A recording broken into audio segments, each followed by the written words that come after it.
Xbox Live has been a staple in the Xbox community for almost 18 years. Ever since its release in November of 2002, people have literally found friendships and come together like no other platform before. Xbox Live has played a major part when it comes to breaking down borders and bringing friends closer together. But in 2020, why could this tweet from 343 change everything? Let's talk about it.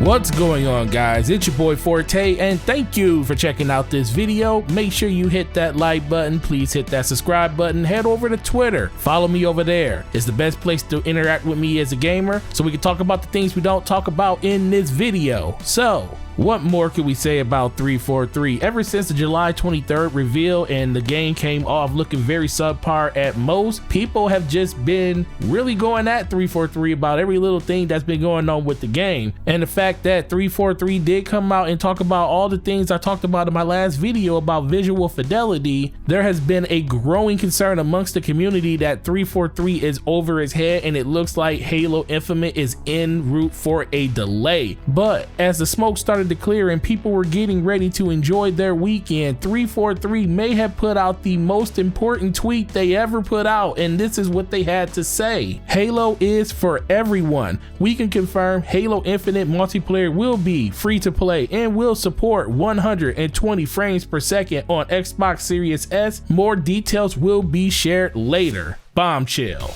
That's exactly what that tweet was. People were coming at them from left and right and everywhere in between. They were literally taking fire every day of every minute. And it's only because most people just don't believe in 343 at this point. I mean, I'm even one of those people. I'm very skeptical of that development house because I just feel like ever since they took over the Halo franchise, it's just been misstep after misstep. Of course, they had good parts of the game. Halo 4 had an amazing single player, but the multiplayer was just not good. Then we're not even really going to talk about Halo 5 because I don't think Halo 5 was a bad game in its own. I just think that it was marketed poorly, but the multiplayer was phenomenal. But then the thing that just broke its back for me was the fact that Halo Master Chief Collection, a game that was 100% functional, and yes, they tried to get very ambitious with the way that they wanted to build the game to make it seamless and transitions between the multiplayer maps you played and you could jump from game to game all within the same ecosystem. Sometimes I think you bite off more than you can chew, and I think that's something that they did during that time, and the game was just broken when it first came out. So 343 has never been one of the most standout developers for me. I do respect them just for the simple fact because they are developers and I am not one. I don't know how hard this thing truly is, but I do know that we need to ask for more. We need to ask for them to be more consistent in the games that they're making, and I think that's going to start with Halo Infinite. But the fact that they are announcing that Halo multiplayer for Halo Infinite will be free to play really tells me a couple of different things. First, would this announcement been made if this whole situation with the single player campaign demo that they displayed was up to par? Maybe not. They would have saved this for a later date so they can get the Halo community even more riled up and happy for the things that were coming. But I think they had to put this out because they had to get some type of good news out there for Halo. They had to find a way to get people really thinking about this game in a positive light. And yes, this is one way to do it. Making the multiplayer and confirming it being free for everyone is pretty amazing. Now, what else does this actually bring up into question? Xbox Live. We do know the whole situation around Xbox Live and the 12-month membership being taken away. Now, we also know that free-to-play games as of right now on Xbox Live, you still have to have Xbox Live to play those games. So the real question is, what's going to give? Are they going to give up on basically charging people Xbox Live prices to be able to play free-to-play games like Halo will be? Or are they going to take the more unconventional approach and make Xbox Live free for everyone? Because that's where I think this is going. I talked about this in a video before. Link will be down in the description plus in the card up to the top. But Xbox Live has really run its course. Microsoft has used that service to basically boost sales and revenue for years for their corporation. But as of right now, it's all about Game Pass. How can you charge for a service that no one else has to pay for? That's the one thing that I always didn't get. But now it seems like Microsoft is finally coming around to the notion that Xbox Live is not needed anymore. Now, I can be 100% wrong. It just seems like this is the next step for Microsoft when it comes to their services. Xbox Live is something that they don't really need anymore. Yes, will they lose a lot of revenue? Absolutely. But if you make Xbox Live free, along with making games like Halo Infinite, like they confirmed today, free for everyone, more people will be in the ecosystem. And the fact that they did say in their developer Q&A that I did have linked in my last video, there won't be any loot boxes in the game, meaning there will be microtransactions in this game, but you won't have to worry about RNG loot boxes selling up the experience. It's probably going to be a system where as you play through the game, you can unlock different skins and items, but on top of that, if there's something that you want, you'll just be able to buy it straight from the dashboard itself. I don't know about you guys, but this makes sense to me. I just think that this is the next move for Xbox, especially if they want to compete long term, especially in the service market. That is something that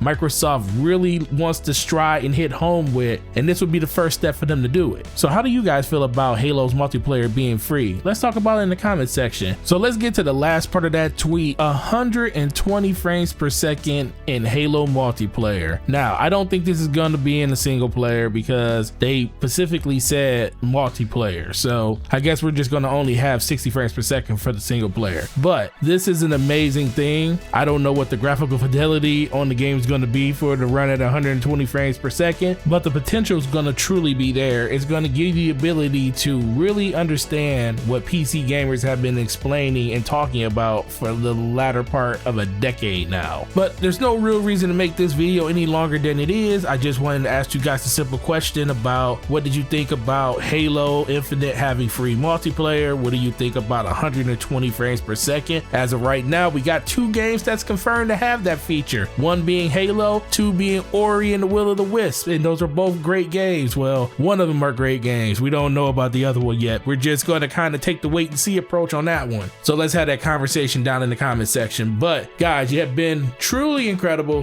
Really appreciate everything you guys been doing on the channel. Please check out my last video where I go over all of the things 343 and how they finally came out and talked about the visual fidelity of what's going on in the demo they released on July 23rd. Can't wait to talk to you guys about that. And all I can do is ask you guys to hit the like button, hit the subscribe button, subscribe to the channel for more information by hitting the bell. And I will see you guys in the next video, and have a good weekend. Peace.